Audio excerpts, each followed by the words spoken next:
Et si à présent on écoutait Marie. Bonjour Marie. Bonjour Alexandre.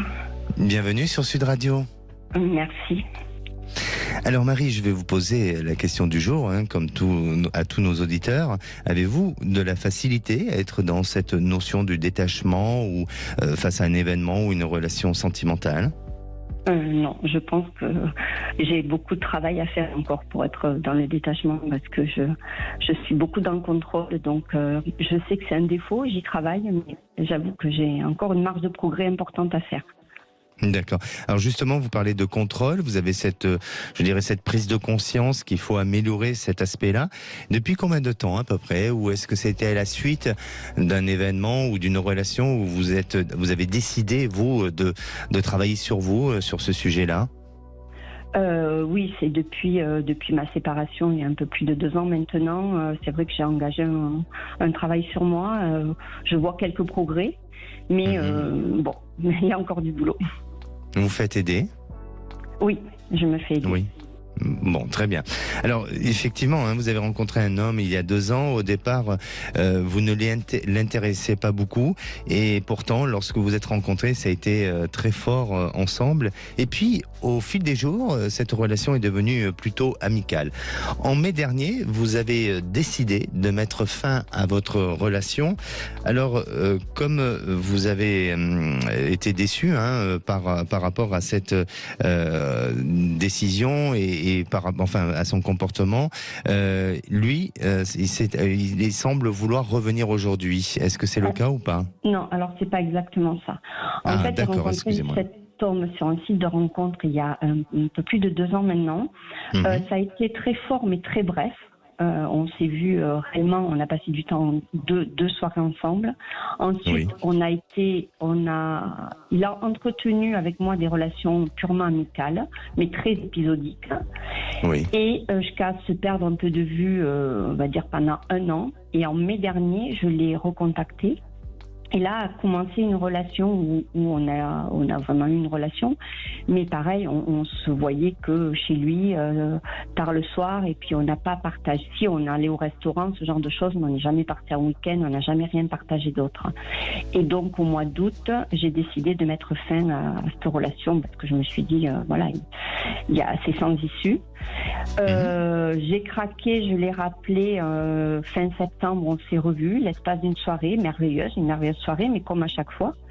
Depuis, pas de nouvelles. Et étant toujours sur des sites de rencontres, j'ai rencontré très très récemment, vraiment très récemment, quelqu'un qui finalement est complètement à l'opposé du premier. Et ce quelqu'un, il me donne toute l'attention et il m'apporte en tout cas en 1 semaine ce que j'aurais tant aimé avoir du précédent homme.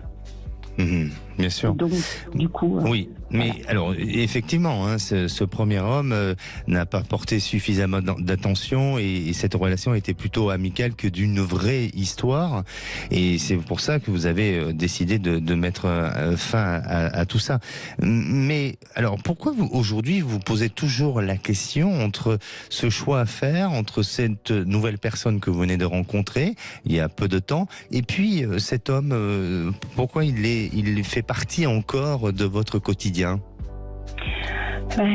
C'est ce que j'aimerais bien savoir, mais moi je pense que j'ai développé des sentiments pour lui et j'ai surtout développé des sentiments pour l'histoire que j'imagine vivre avec lui. Et je sais qu'il y a beaucoup de fantasmes là-dedans, parce que lui il m'a jamais rien promis en fait. D'accord. Et cette nouvelle rencontre, il est très attentionné à vous. Est-ce qu'il projette un avenir avec vous ? Est-ce qu'il a des projets ? Oui, c'est très récent, mais oui. Et du coup, moi, ça me fait très peur. Lesquels ? Les projets ? Oui. Quels sont les projets ?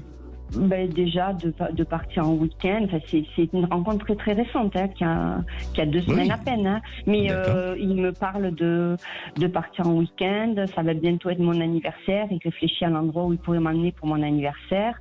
On s'est vu le week-end dernier. On a projeté de se revoir le week-end prochain. Enfin, il est charmant. Il a envie de s'investir. Ah oui. Bon, super. Alors quel est votre questionnement ? Mon questionnement, c'est est-ce que, comme je freine et que j'ai très peur, est-ce que cette nouvelle relation, elle est, je peux y aller tranquille, quoi. Et surtout, mon questionnement, c'est mon premier questionnement, c'est est-ce que le premier homme, est-ce que j'ai des raisons réellement de croire d'espérer qu'il revienne dans ma vie, ou est-ce qu'il faut que je l'oublie et qu'en fait il n'a rien à faire dans ma vie et puis il fait pas partie de mon avenir. Voilà, c'est surtout ça. Alors, je sais que tous nos éditeurs nous entendent, mais par rapport à ce que vous nous avez évoqué et de ce qui est de votre témoignage, vous avez une première relation où cet homme n'était pas très investi, et vous manquez d'épanouissement et il ne réalisait pas certains fantasmes ou certaines envies que vous auriez voulu partager avec lui. Et puis vous avez aujourd'hui un homme qui, lui, par contre, est dans cette notion d'engagement. Donc, on est un peu dans des opposés, totalement. Et aujourd'hui, vous aurez tendance à aller vers la relation qui semble être la plus compliquée et non pas vers celle qui vous est présentée comme quelque chose de fluide, de bon à vivre. Non ? Je crois que malheureusement, si le premier homme revenait dans ma vie et m'appelait ce soir, je pense que je craquerais et j'irais vers lui. Ah oui. Et oui. C'est pour ça. Une addiction, en fait. Et oui, effectivement. Et là, on parle du détachement. Et je crois que il faut que vous travailliez sur cette notion de détachement, parce que là, il y a une notion aussi de dépendance affective. Et puis, pensez à votre épanouissement. Et l'épanouissement, aujourd'hui, il se donne plus, il se nourrit plus avec ce deuxième homme que vous avez rencontré. Alors, est-ce qu'après, il y a une affinité physique ou pas avec cette nouvelle rencontre? Ça, il faudrait peut-être approfondir un peu plus, mais pour moi, ce qui s'est réalisé, ce que vous avez vécu avec ce premier homme, je vois pas de grands changements, je vois pas une grande évolution sur l'avenir, et donc vous allez rester dans une notion d'attente, dans une notion d'espoir, et non pas dans quelque chose qui va vous amener à vivre une véritable histoire épanouissante. Et puis avec cette nouvelle personne, c'est sûr, ça fait peu de temps que vous vous êtes rencontrés, donc il faut laisser le temps, et surtout il faut laisser les sentiments se mettre en place et s'installer pour que vous puissiez prendre la décision. Donc il est peut-être un peu trop tôt, c'est peut-être un peu trop prématuré avant de prendre la bonne décision. Mais pour répondre à votre question, je pense que vous avez votre avenir, et en tous les cas votre destin sentimental s'annonce plus avec la deuxième personne que la première personne, parce que je pense que le schéma peut se répéter, mais ne changera pas pour autant. D'accord. D'accord ? Très bien, je vous remercie. Marie, prenez soin de vous et puis vivez votre moment présent. Profitez de ce qu'on vous donne. Tendez la main vers le bonheur. Je vais essayer en tout cas. Merci à vous. Merci à vous. Au revoir. Merci. Sud Radio, à votre écoute, Alexandre Delevanne. Et la parole est à Gisèle. Bonjour Gisèle. Bonjour Alexandre. Bienvenue sur Sud Radio. Merci beaucoup.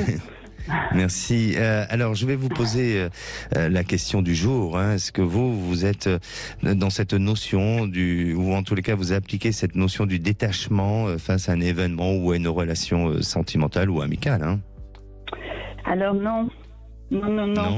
Alors non. Non, c'est-à-dire j'ai toujours besoin d'avoir des nouvelles des uns des autres, de la famille, de mes enfants, de mes parents. Donc voilà, je voudrais ne pas être sans arrêt en train d'avoir de leurs nouvelles, mais c'est plus fort que moi. Voilà, j'arrive pas à m'en détacher.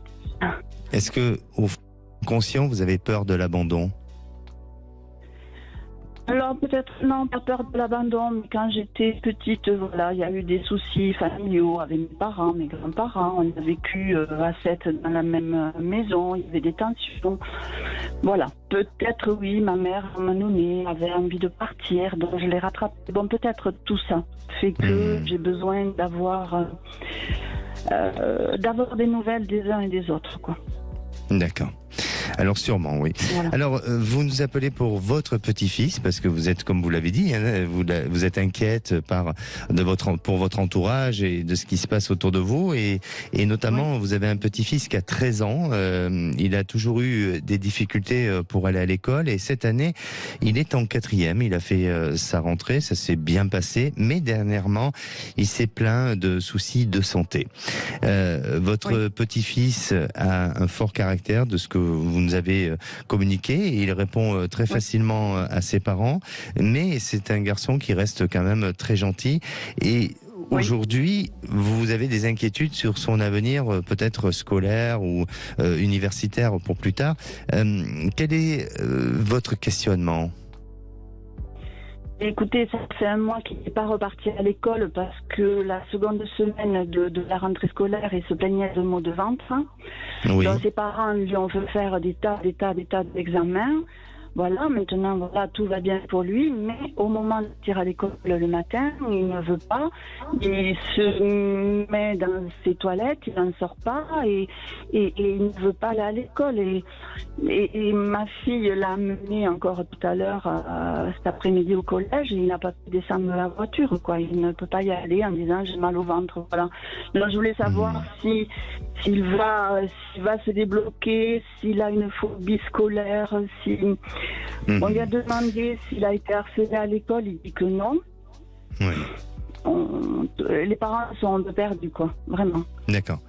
La relation avec son père, elle est comment ?